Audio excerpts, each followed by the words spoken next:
Dando início, então, à aula de biologia. O nosso tema hoje é as pirâmides ecológicas, que é uma parte da ecologia. Então, biologia 1, aula 8. As pirâmides ecológicas também são chamadas de pirâmides tróficas, tá? Porque tem relação com a alimentação dos indivíduos dentro de um ecossistema. Então, a pirâmide, ela é representada por ou retângulos, né? Também pode ser uma pirâmide normal, né? Não representada só por retângulos. Então, a base sempre serão os produtores. Quem que são os produtores?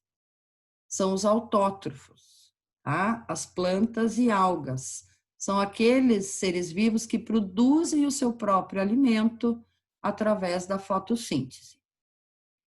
Então, a gente tem, nessa cadeia aqui, a gente tem 4 níveis tróficos.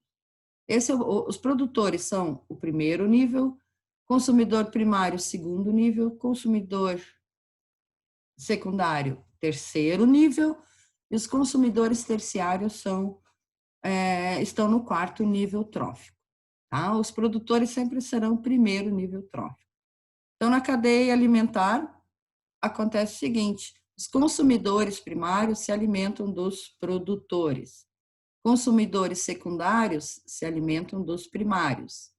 Consumidores terciários se alimentam dos secundários.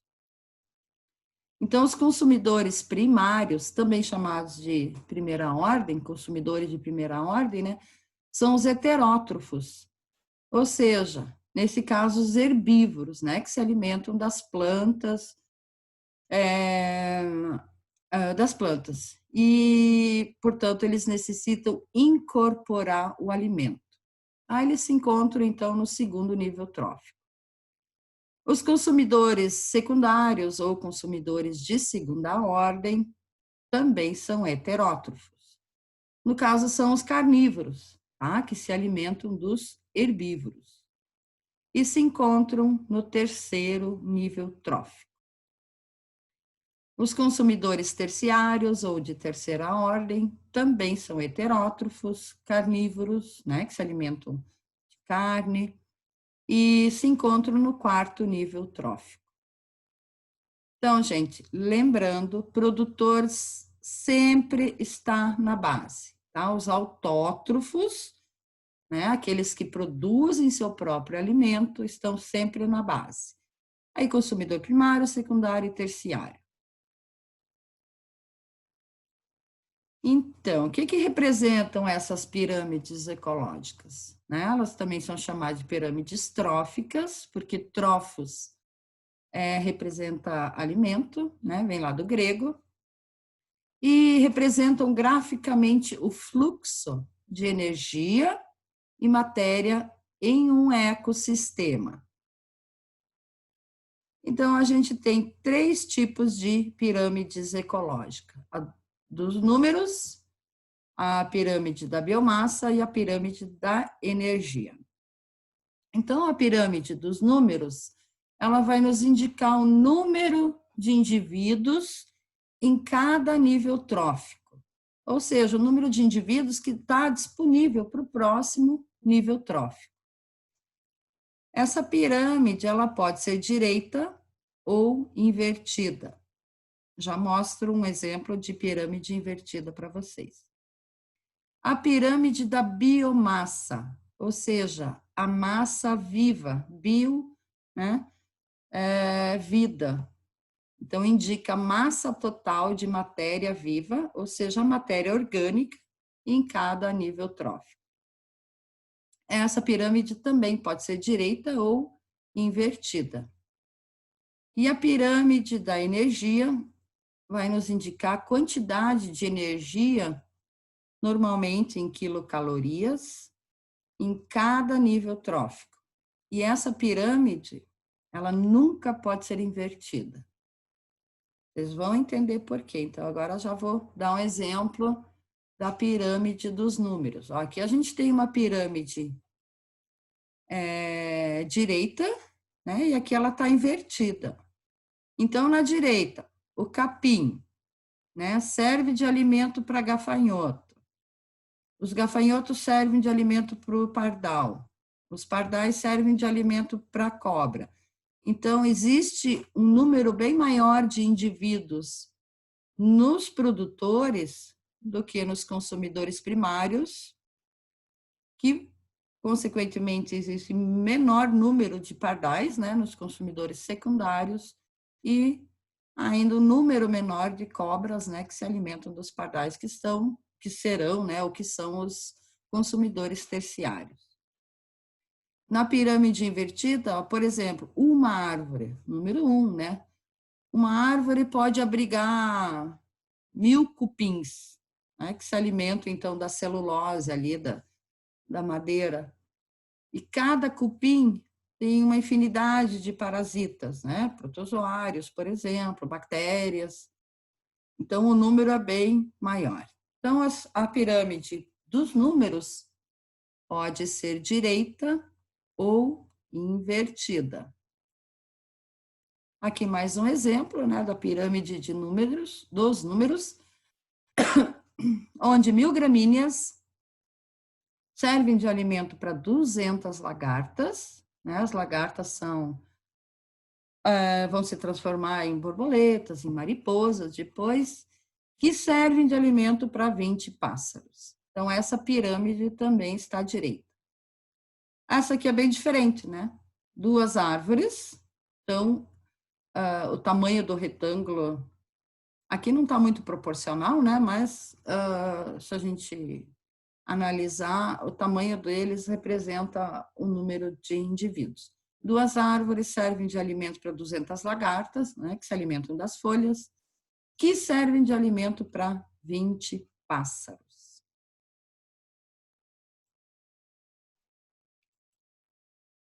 A pirâmide da biomassa. Então, essa pirâmide também pode ser invertida. Tá? Depois eu mostro um exemplo para vocês. Por exemplo, aqui nós temos a biomassa em gramas por metro quadrado.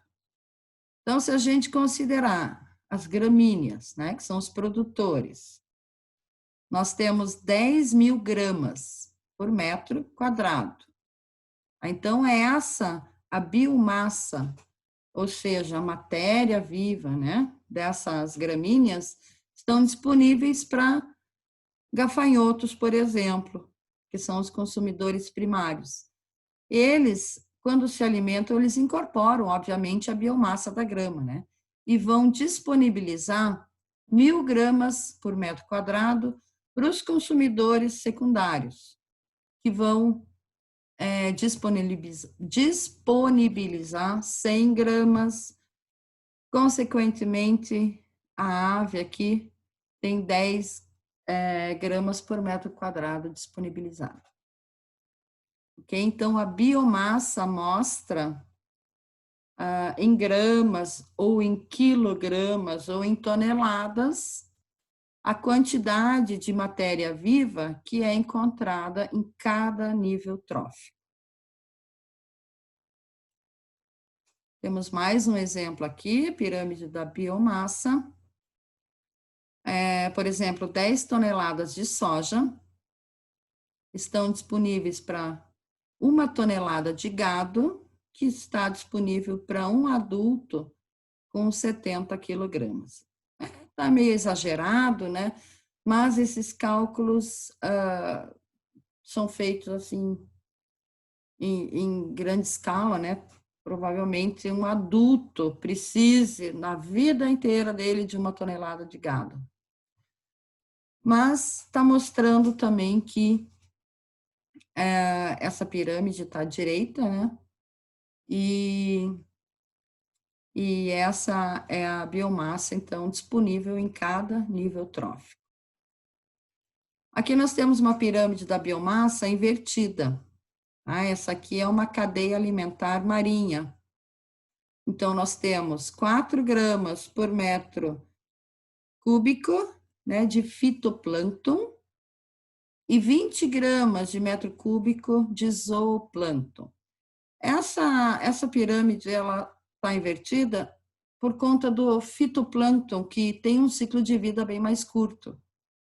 Ele serve de alimento para o zooplâncton, mas como o ciclo de vida é mais curto, vai ter menos biomassa disponível. Os plânctons são organismos vivos que vivem na água, né, ou do mar, ou água doce, que até podem possuir um aparelho locomotor, só que eles não conseguem vencer as correntes marítimas, né, as correntes de água. Então, por isso que são chamados de plâncton. O fitoplâncton é representado pelas algas. E o zooplâncton pode ser um crustáceo pequeno, né, que não consegue se deslocar sozinho, só através das correntes.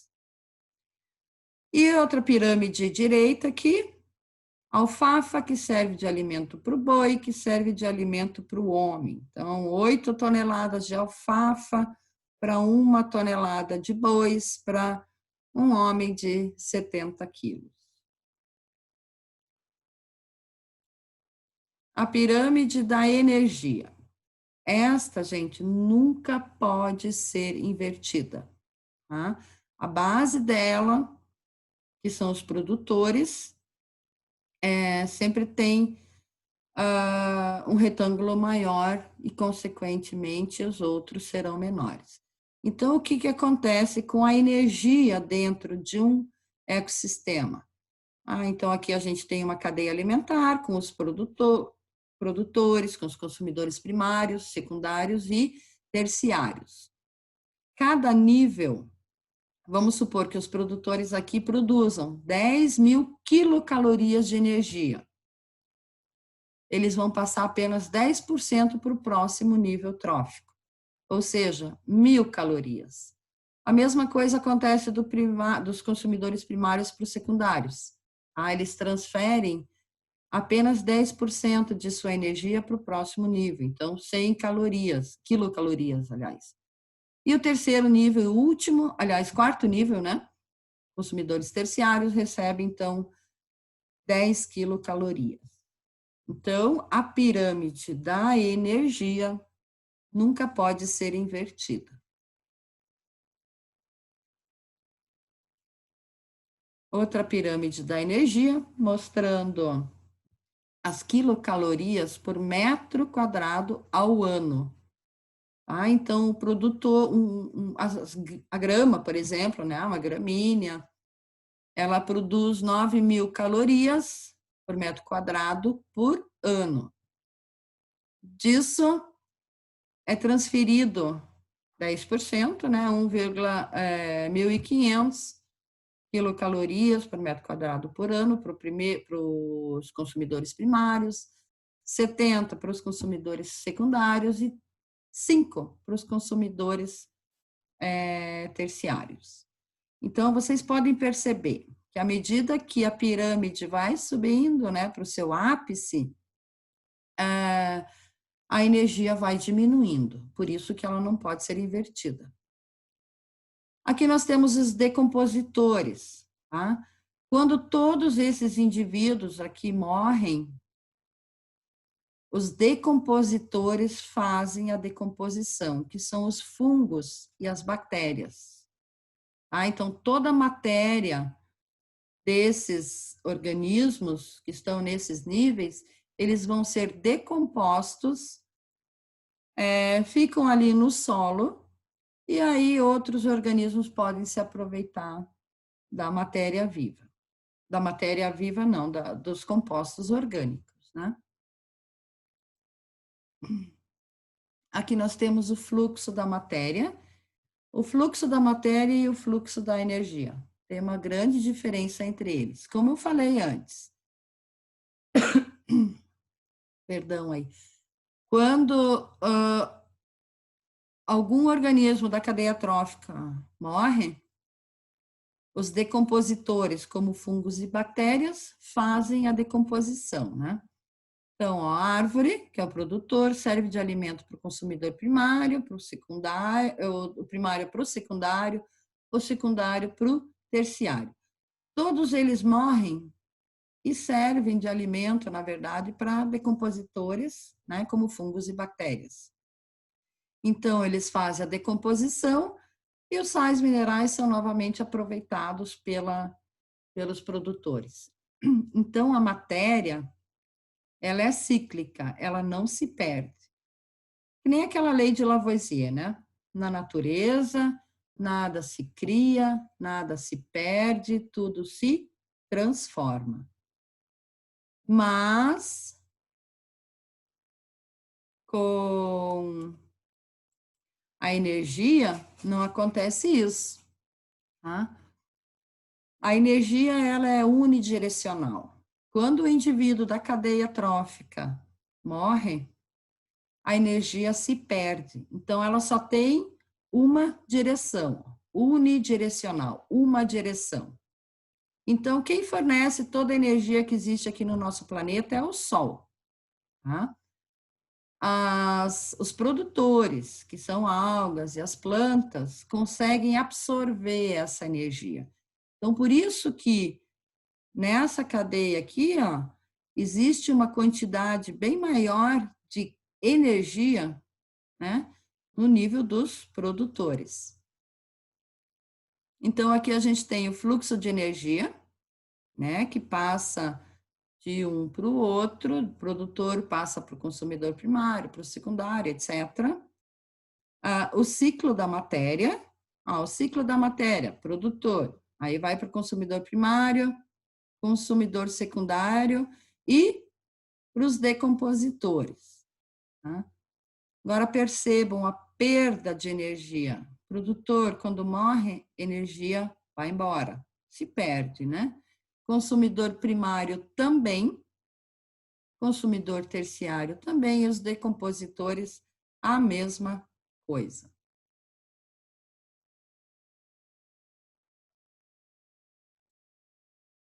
E aqui nós temos o último slide, mostrando então o fluxo de energia, matéria através dos ecossistemas. Então, gente, não esqueçam, a matéria é cíclica, tá? Forma um ciclo, não se perde. A energia se perde. E lembrando também que o Sol é o nosso anjo da guarda. Eu sempre digo que o Sol é o meu Deus, porque ele que fornece toda a energia que a gente tem. A gente, né, quando a gente se alimenta ou de uma planta ou de um carnívoro, a gente pode assumir vários níveis tróficos, ok?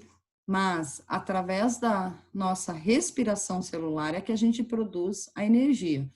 Então, a matéria serve para se degradar, né, no nosso organismo, produzindo então o ATP, que é a energia que a gente precisa para exercer todas as nossas atividades. Então, o Sol é o nosso grande responsável, né? Nos fornece energia e calor. Obrigada e até a próxima.